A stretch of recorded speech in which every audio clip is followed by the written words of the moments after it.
Музеот на современата уметност е затворен за посетители поради реновирање. Се очекува во септември музеот да биде отворен со постојаната поставка после 23 години и со неа ќе биде опфатен целиот негов простор. Ова е веста на денот, а во приложение ги гледам и останатите содржини за денеска.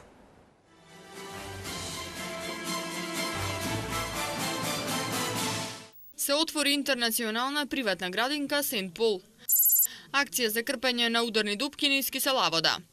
Доделени нови 100 решенија за легализација на дивоградбите во Газибаба. Несовесното труење на кучиња и мачки може штетно да влијае врз децата.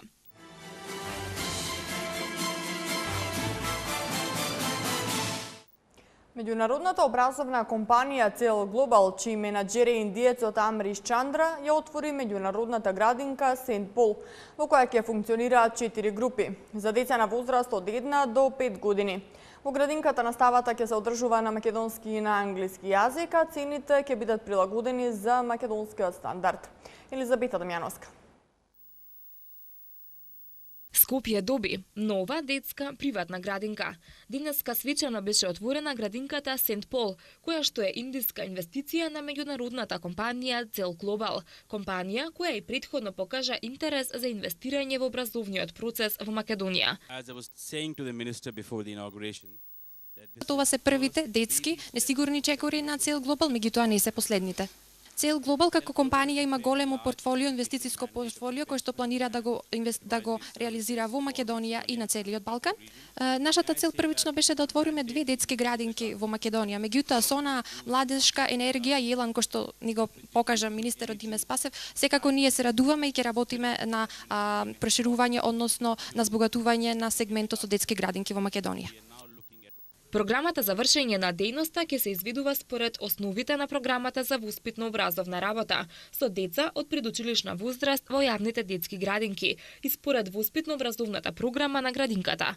Активностите ќе се изведуваат на македонски јазик и на англиски јазик, согласно со Законот за заштита на децата, истакна денеска министерот за труд и социјална политика Диме Спасов, нагласувајќи дека министерството ќе продолжи да овозможува поволни услови за приватниот сектор за инвестирање во нови детски градинки и капацитети, преку кои ќе се овозможи не само изградба на нови капацитети, туку и модернизација и унапредување на квалитетот на воспитниот и едукативниот сегмент во самите градинки. Ова е приватна установа за деца од мал капацитет.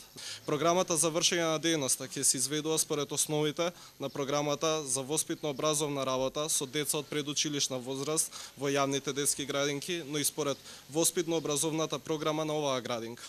Активностите ќе се изведуваат на македонски јазик и на англиски јазик, согласно со Законот за заштита на децата. Како надлежно министерство ќе продолжиме со изградбата на нови детски градинки, како и преадаптација на други просторни услови во детски градинки и групи во рурални средини, преку кои ќе се отвараат нови капацитети за предучилишно воспитување и грижа за децата. Градинката Сент Пол има мал капацитет за 4 групи со првичен опфат за околу 50 деца, во која што ќе се организира згрижување, престој, нега, исхрана, воспитно-образовни, спортско-рекреативни, културно-забавни активности, мерки и активности за подобрување и зачувување на здравјето и за поттикнување на интелектуалниот, емоционалниот, физичкиот, менталниот и социјалниот развој на деца до 6 години, односно до нивно вклучување во основното образование. Одговорните од градинката потврдуваат дека цените ќе бидат прилагодени на македонскиот стандард.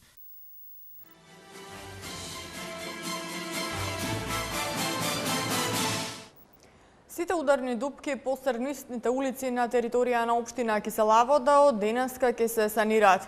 Акцијата паралелно ќе се реализира во сите 14 местни и урбани заедници, а за оваа акција општината има одвоена средства во висина од 2 милиони денари. Општина Киселавода од денеска започна со акција за санација на ударните дупки по сервисните улици на нејзина територија.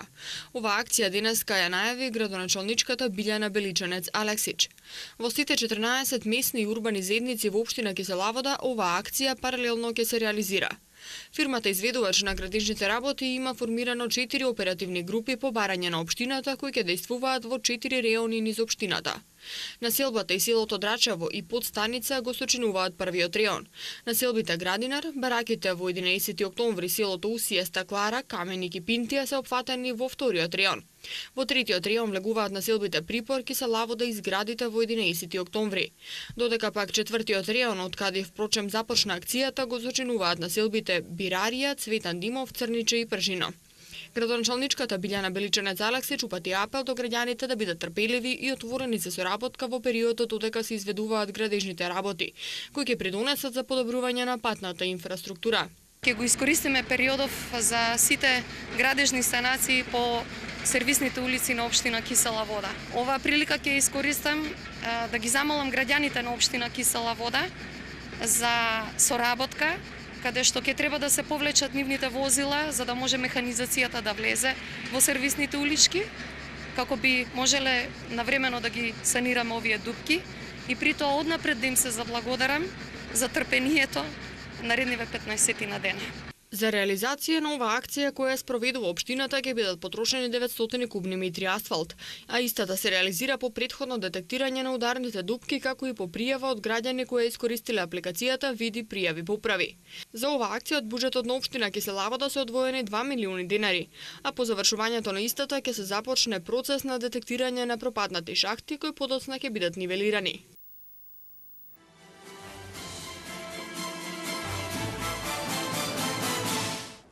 По повод 50 години од Скопскиот земјотрес, со вештачки земјотрес научно ќе се потврдува сеизмичката стабилност на 10-катна зграда во општина Аеродром.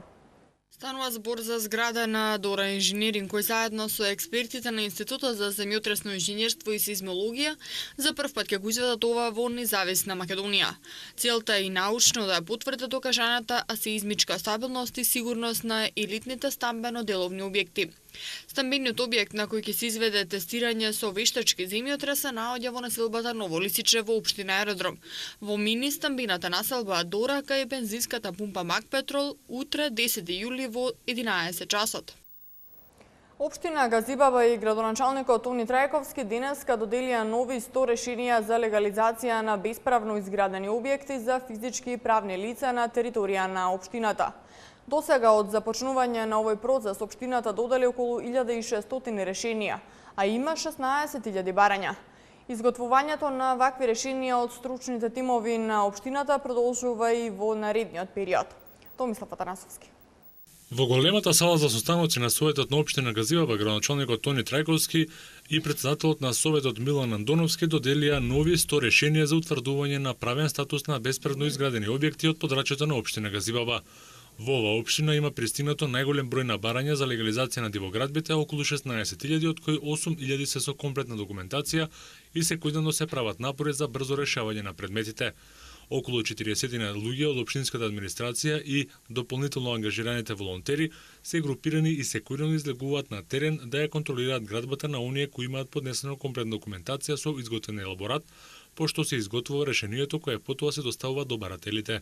Во изминатиот период општина Газибаба има доделено околу 1600 решенија за легализација на дивоградбите.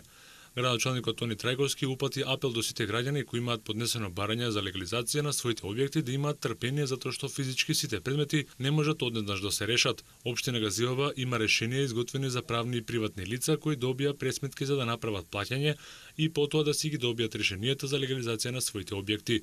Исто така општината упатува апел до граѓаните кои добиле вакви пресметки дека плаќањето може да го извршат согласно законот и на 12 месечни рати.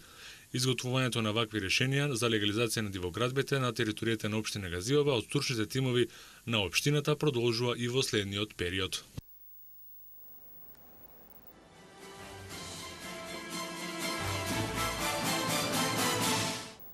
Во Скопје поголем дел од граѓаните се жалат на масовно и несовесно труење на кучиња и мачки.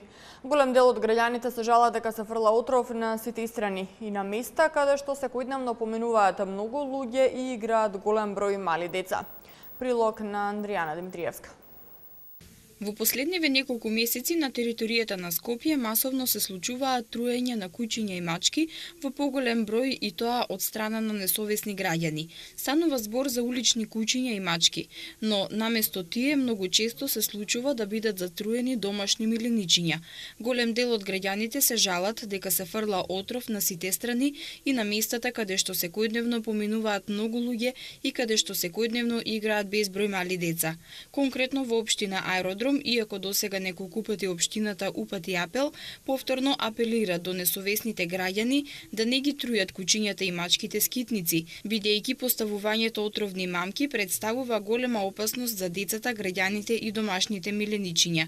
Комуналната инспекција во општина Аеродром постојано е на терен и патролира по зелените површини, како и на локациите каде е забележана ваква појава. Меѓутоа, многу е тешко да се откријат кои се сторителите на ова дело и да се пријават во полиција. Пријавувањето на кучињата скитници и на други улични животни, како и мрши, граѓаните може да го пријават во службите на јавното претпријатие Комунална хигиена.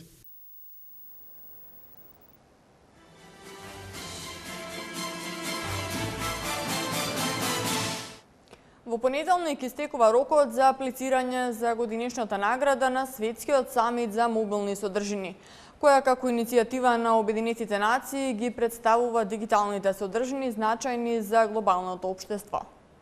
Министерството за информатичко општество и администрација ги повикува сите заинтересирани да ги испратат своите електронски содржини до националниот експерт за Македонија Бардил Јашари. Тој ги номинира и поднесува 8-те најдобри, односно по еден од секоја надпреварувачка категорија. За наградата на Светскиот самит за мобилни содржини се одбираат најдобрите решенија за и содржини од повеќе од 160 земји членки на Обединетите нации и тие се промовираат на глобално ниво на Светскиот самит за дигитални содржини. По периодот за предселекција на национално ниво, жири составено од еминентни експерти ќе се сретне во Талин, Естонија, за да ги евалуира поднесените проекти и ќе одбере 40 најдобри решенија, односно по 5 од секоја надпреварувачка категорија. Во ова жири Република Македонија ќе биде представена од заменик министерот за информатичко општество и администрација Марта Арсовска-Томовска. Оваа година Светскиот конгрес за мобилни апликации ќе биде домаќин на најкреативните производители на е-содржини, а ќе се одржи во Коломбо, Шри-Ланка од 23 до 25 октомври. Една од спортските информации кои следуваат веднаш по рекламите е тоа дека Давид Вилја од Барселона кариерата ја продолжи во Атлетико Мадрид.